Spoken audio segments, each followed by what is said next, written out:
Morning all, how are we? Oh, we've gone a minute early. Oh, well that gives me time to sort all this out. Right, here we go. Let's see if we can get up to speed. How are we doing your end? Let's just do that. And let's do that. Oh, no, let's do that. Let's do that. Oh, we're on. We're on. We're up and running. Here we go. Now, yes, we are up and running. I'm going to walk. No, I'm not. Hello, I'm a bit... Yes, no, we're good. Right. Morning, my loves. How are we? Did you have a nice day off? Day off. As opposed to a whole weekend. Let's say a few of those. Claire, Deborah, Lara, guten Tag, Lee, Arizona. Must be middle of the night, Lee, you're a legend. Stephen, AJ, Michelle, Amy, Marion, bonjour, Valerie, Sammy, Elizabeth, Anna, Amber, Roy, Barbs, Cynthia, my loves, great to see you. Daisy, the Imperial something, hi, my love. Brilliant, that is. Now, give me an idea of how we're doing for the buffering, because the weather's not great. I don't know what it is. I just feel like we might have a little bit of a nasty incident with the connexione. So, but let's crack on. So here we go. Questions. It's Ask Anton. Questions. Anything you want to know. Thank you indeed. Thank you for all your questions. Absolutely marvellous. If it's your first time of joining us, welcome. And this is Monday Ask Anton. Questions about dancing, about anything you want to know, stuff that we've done, or just stuff you're interested in, want to know about. Possibly best related to what we're doing. The wider world. I mean, I don't think I know. But we're just going to crack on and just read them down the list. Lee. My love, you asked, you mentioned, you say here, something about not dancing down to your partner's height. I know that female pros teach their male partners not to do the job and compensate for the height difference. Now, the thing about height difference is that in the sort of competitive world, you invariably, well, have a bit of a measure up, really, and you choose somebody who's a suitable height. My first ever sort of proper serious competitive partner was 5'2". She was only wee, and so for me it was there's been great champions, by the way, just as a note. Peter Eggleton and Brenda Winslade, they're from the 60s, massive height difference. Michael and Vicky Barr, amazing world champions, height difference. You also have a couple of situations where the ladies are slightly taller than the men. I mean, Richard and Janet Cleave. Janet, I mean, if she backcombed her hair, she'd be taller than Ricardo there. And Bill and Bobby Irving, great champions, of course, from the 60s. At best, the same height. So, for me, when I was dancing with somebody much shorter, I actually prefer somebody a little bit shorter, really. The thing I had to focus on more than anything else was my own personal posture. It's really important that I stay long in my body line, because from that, the lady receives all the information she needs in order for us to dance together properly. The only thing I can adjust is the height of my right arm and my left forearm, really. I can't start dropping elbows. This is a disaster. Look at the state of me there. One, doesn't look any good, and two, it's not very useful for your partner, essentially, because she needs that little area there to dance with. Certainly if you're not going to be doing a set routine, you're just going to be dancing around the room. So your elbows are your elbows, and you set your elbow height sort of there, really. This is a good elbow position here.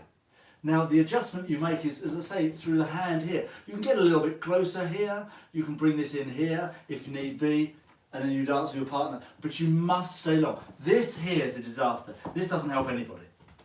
Dancing down here to a shorter partner, or girls doing the same thing to a shorter man.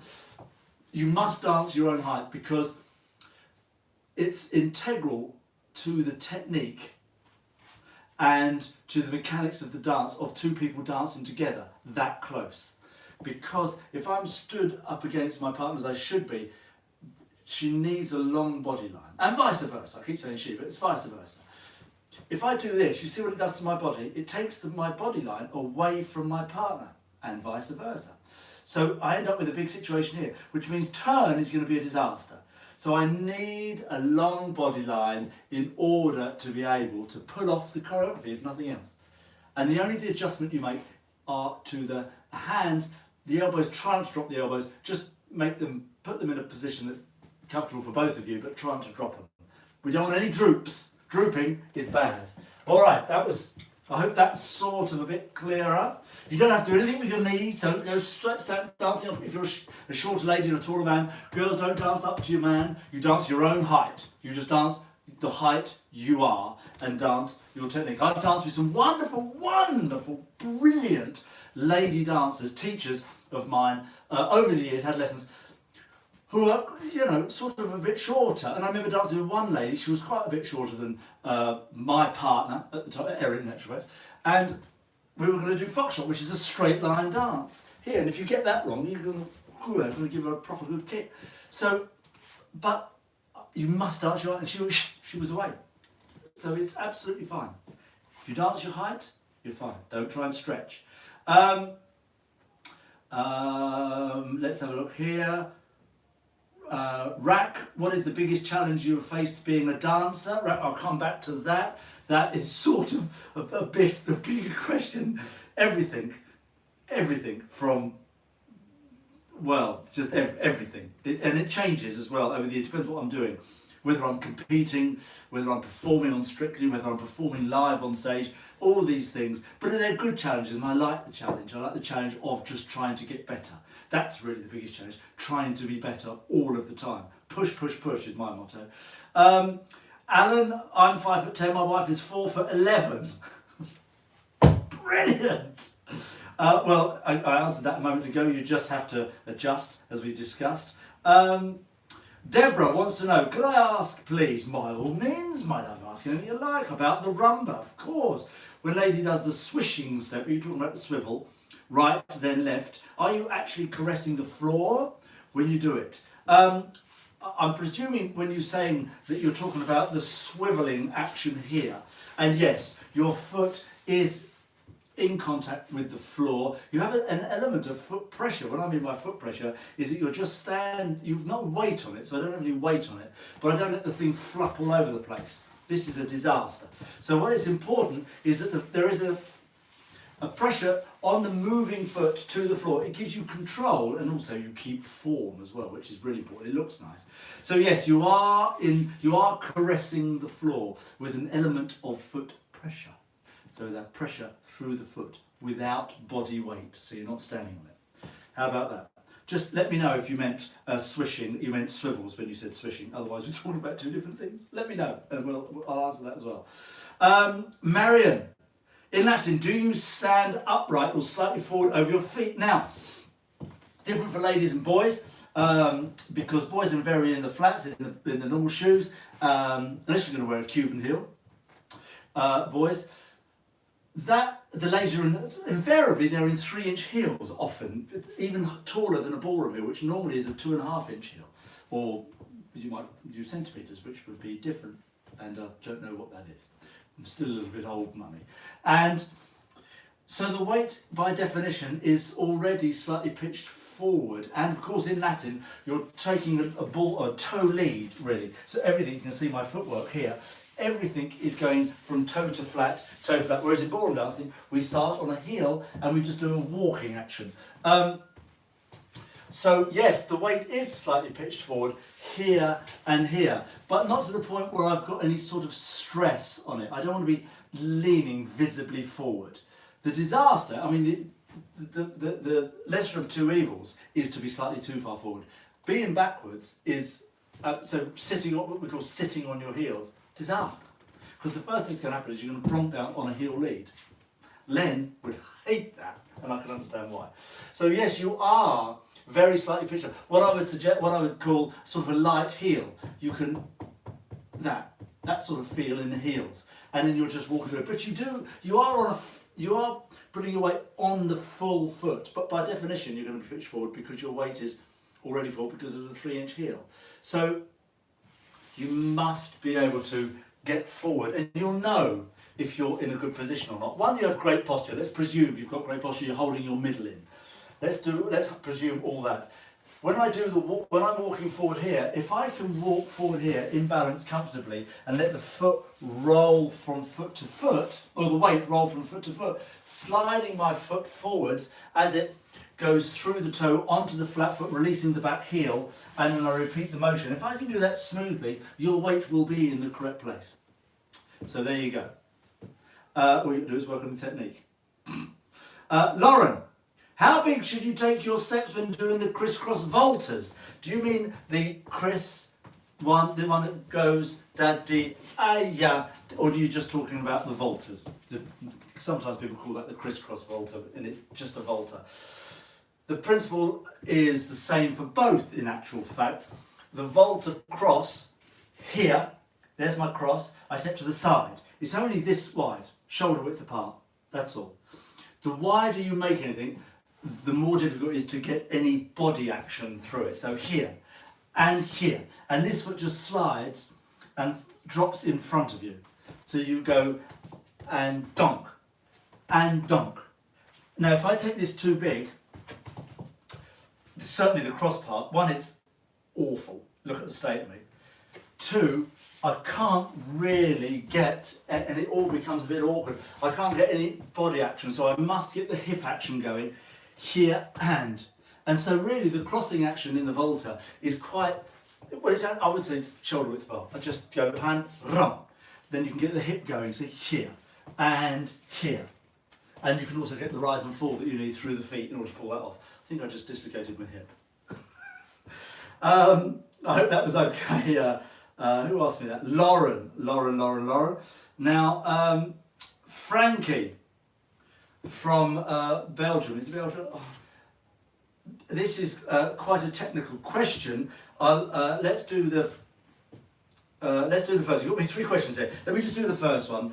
We'll save the other 2 for maybe next time. But you've got here a same foot lunge. Now, for anybody who doesn't know what that means, it's quite a technical variation, an advanced variation. It's a picture position, a picture line really. And what it is for the boy, I step to the side with my right foot and I have a little lunge in action here. So this is my position here, and I'm in that position there. Now, the lady, whereas normally she'd be on the opposite foot, so if I go on my right foot, she'd be on the left foot. The lady is on the same foot, so she's stepping on the right foot, hence the name same foot. And she is back here.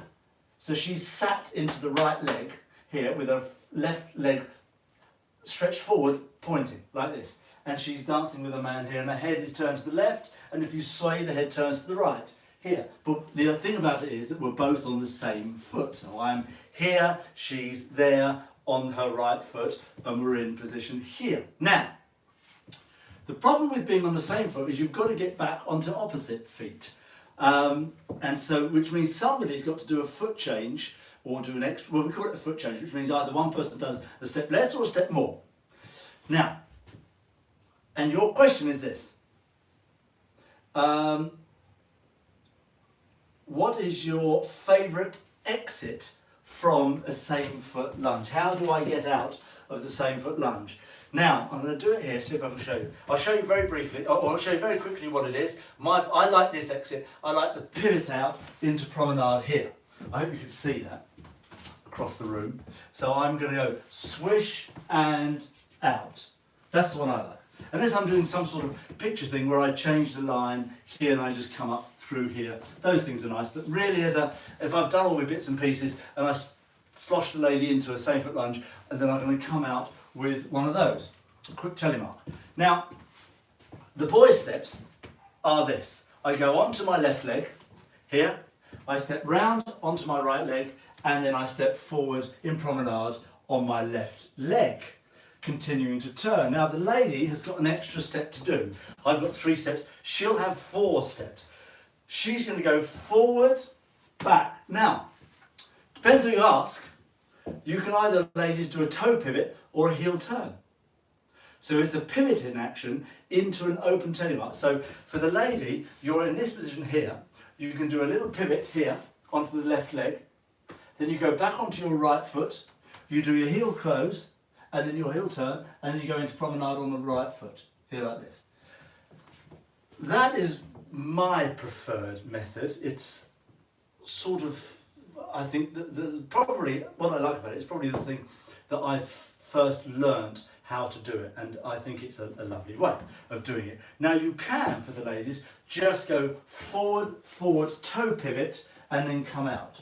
I know that's been a sort of a newer, I say newer, we're still going back a while, because it's a bit, you can get a bit more speed out of it. Well, you can just sort of spin out of it like this. I don't know if it's better or worse, but I prefer the old way with the old way. With the heel turn, shows a bit more control. We are doing the waltz after all. So boys, let me show you what to do.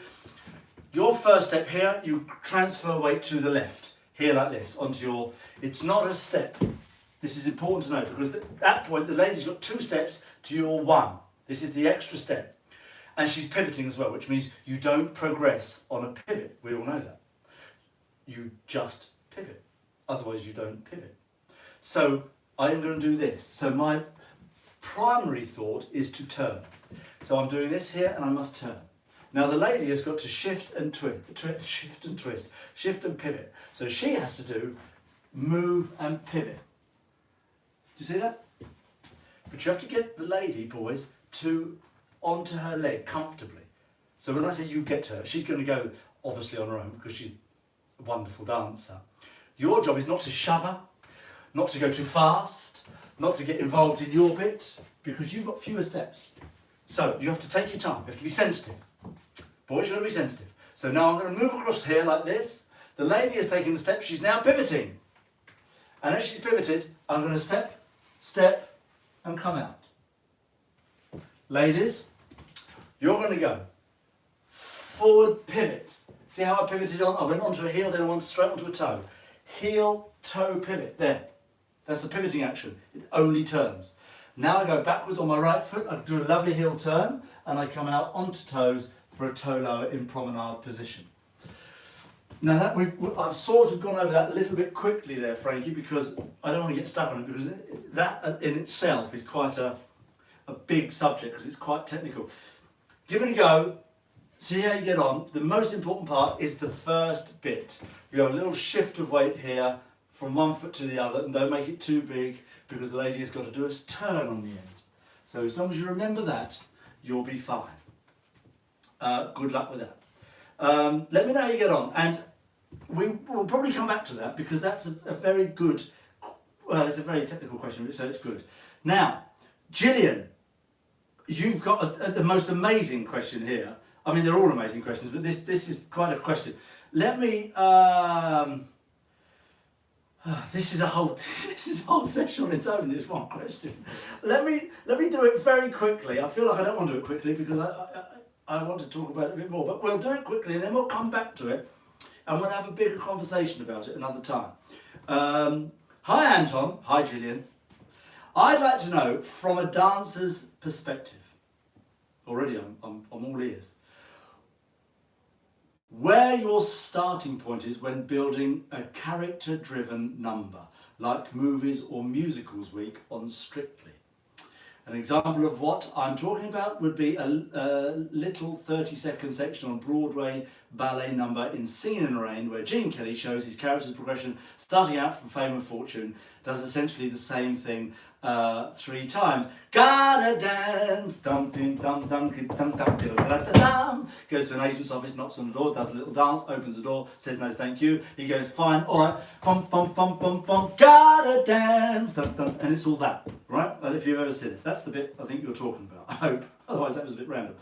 Now,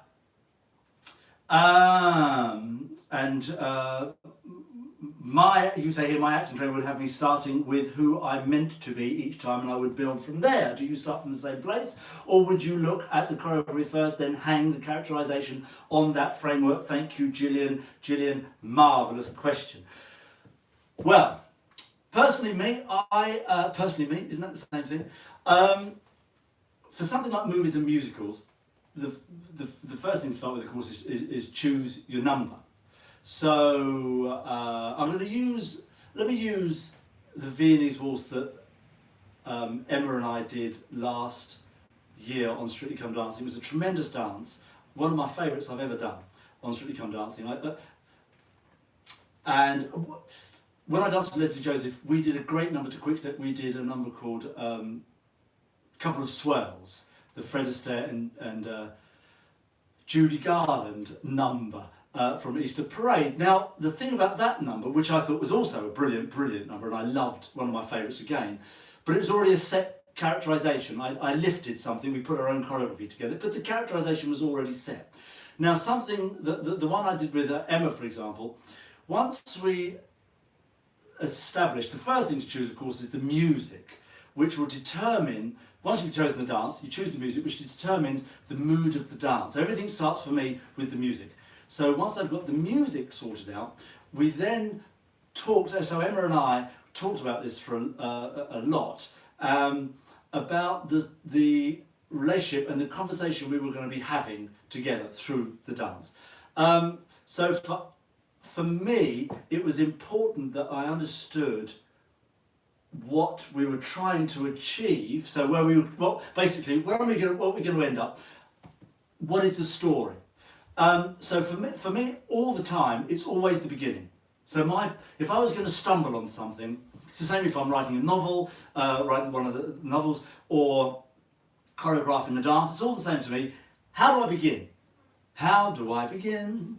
This is the most important. This is the part I always would stumble. If I'm ever going to take any time or anything, or going to stumble on something, it's always the beginning.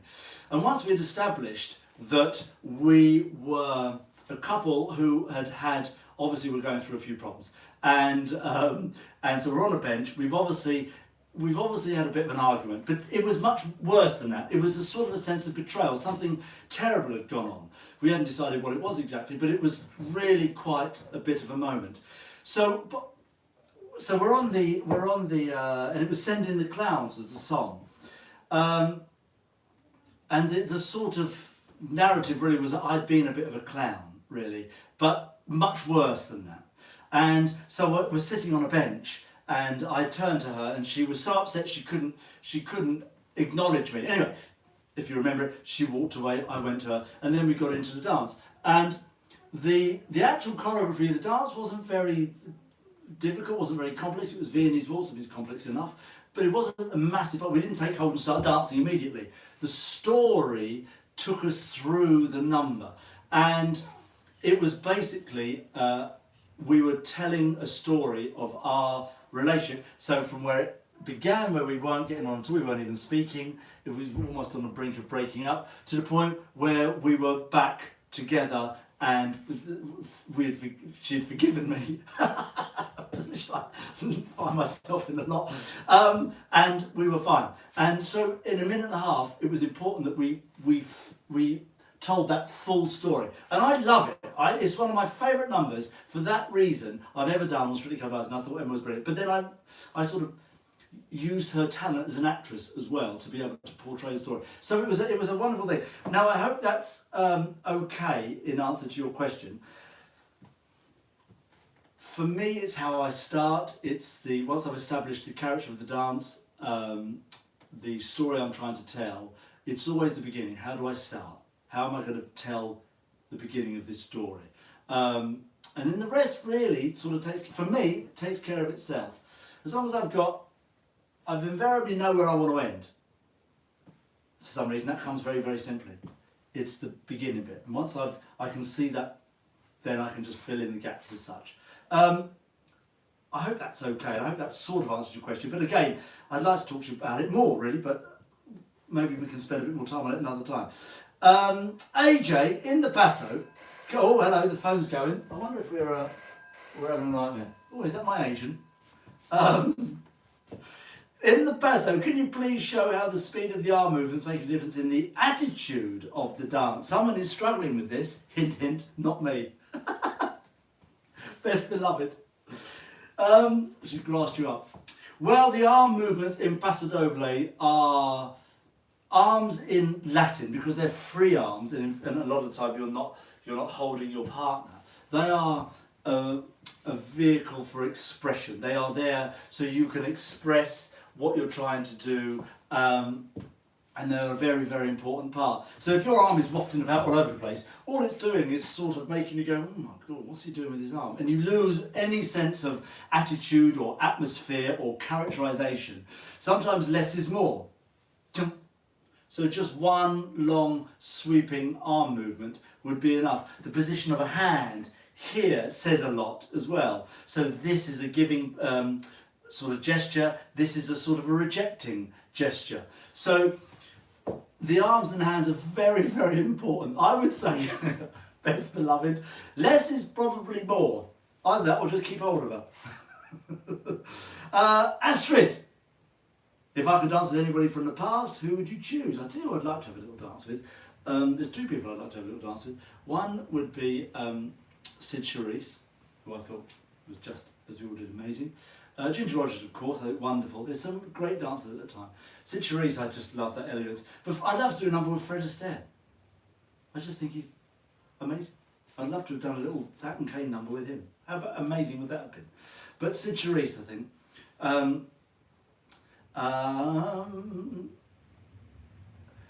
Amy, can you give any tips on how to focus your face during dances? I find that when I think about the steps too much, I forget to perform and my face is pure concentration. Happens a lot. People get that face on. They don't know, what's next, what's next? I mean, you can't really go wrong with a smiley face. A smiley face, if you can just start with a smiley face, then that will cover a multitude of sins. I used to do exactly the same as you. I used to be so focused on competing, and my face used to look like I had the amp, constantly had the amp. What's wrong with him? Look at the state of his face. I had that a lot as well. But so once I got a bit smiley facey, you have a different sort of air about you, and that makes a massive difference. So very simply, if you put a smile on it, you'll find that it will soften the whole look of everything. And then after that, I'm not one for too much gurning and too much of that wah and ooh and ee and all that sort of stuff. And oh no, I've tried that. It makes me look a bit sinister, especially in rumba. Oh no, get off. Vile. So smiley face for me is always the way forward. Ellen with the fabulous hair. I have a question about how you stood up straight. Well, we discussed that earlier. Certainly for dancing with a partner of a different height, it's all about posture and core, shoulders, roll the shoulders, roll the shoulders, roll the shoulders, and hold. That's the Darcy Bustle thing. Do you remember that? And then just pull through here. See that? How I line up. We used to talk about 4 blocks of weight once upon a time. Head, shoulders, chest, hips.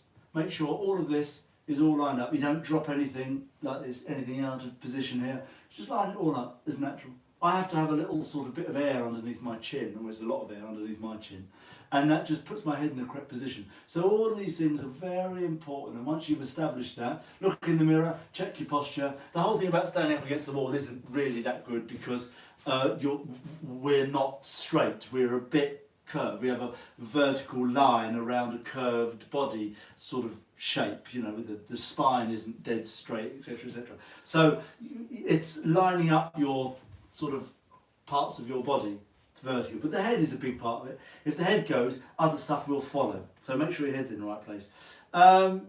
Cynthia, you'd like to know, how far ahead do you plan the choreography for your celebrity dances on Strictly? Depends on dancing with Cynthia. When I danced with Emma, for example, she would prefer it if I had the choreography set before we came into the studio. She was quite an accomplished dancer, so you can do that. And then we sort of just show the choreography. Other dancing partners I've had in the past, I like to choreograph on them. My preferred way is to have the partner in the studio and choreograph on them. So I don't have anything set beforehand, particularly, unless there's an exception. Emma was an exception. Because I don't like to get stuck on stuff too much, because we don't have a lot of time. So I'd rather just do something else. So, I mean, you know, I've got enough steps floating about in my head that we can work this out. And so if we're doing something, and also I'm trying to make them look as good as they can. So it's not about what I think looks good generally, it's what looks good on them. Can they do this? And if they can, I'll do it. if they can't do this, and some people can't, they get a bit peculiar and all the things, well, all right, we'll move away from it and we'll do something else. And try to sort of use a lot of what one does naturally. If somebody does something 2 or 3 times the same way, even if it's not quite right, I'll adjust it and keep it going like that, because under pressure, that's invariably what they'll do anyway. So that's the way I do it, Cynthia. Do you have any different styles on Strictly?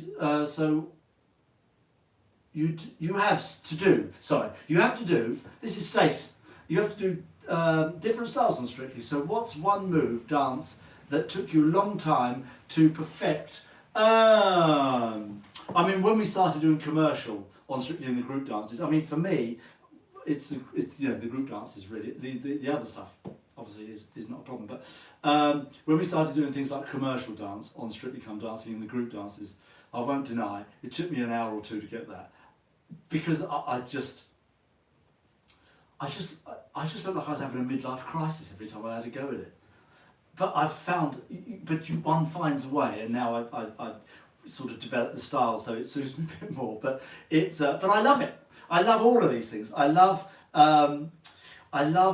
the challenge of it, and I like to push myself. So that's why I keep going, because I love it. Theo Davies, hello Theo, my love. What's been your favourite year on Strictly? Last question. I haven't got a favourite, I'm afraid, my love. I love them all because I love the people I've been dancing with. It's not a very good answer to your question, I'm afraid, but it's the truth. I've danced with some of the best ladies ever. I've danced with some incredible ladies. So that for me is the most important thing. If I win one, I might change my mind, but at the moment, I love them all. Bless you, bless you, bless you. Thank you all very much indeed for your questions. I have to be honest with you, I love them. I love them all. And if you'd like to ask anyone, just keep sending the questions in, and I can always answer them during the classes that we're doing, and just fire out a quick answer to a question. If the answer I gave to any of those questions wasn't quite what you meant in your question, then ask me again, and we'll go over it again. Absolutely love to. Much love. Thank you all very much indeed. Have a lovely rest of your day. Enjoy the sun. The weather's not so good. The sun's out, but it's a bit blurry. Stay safe, and if you're going to join me at 3 o'clock, I'll see you at 3 o'clock. We've got cardio day today. Come on, we all had a day off yesterday. It's going to be horrible. Much love, much love. See you tomorrow.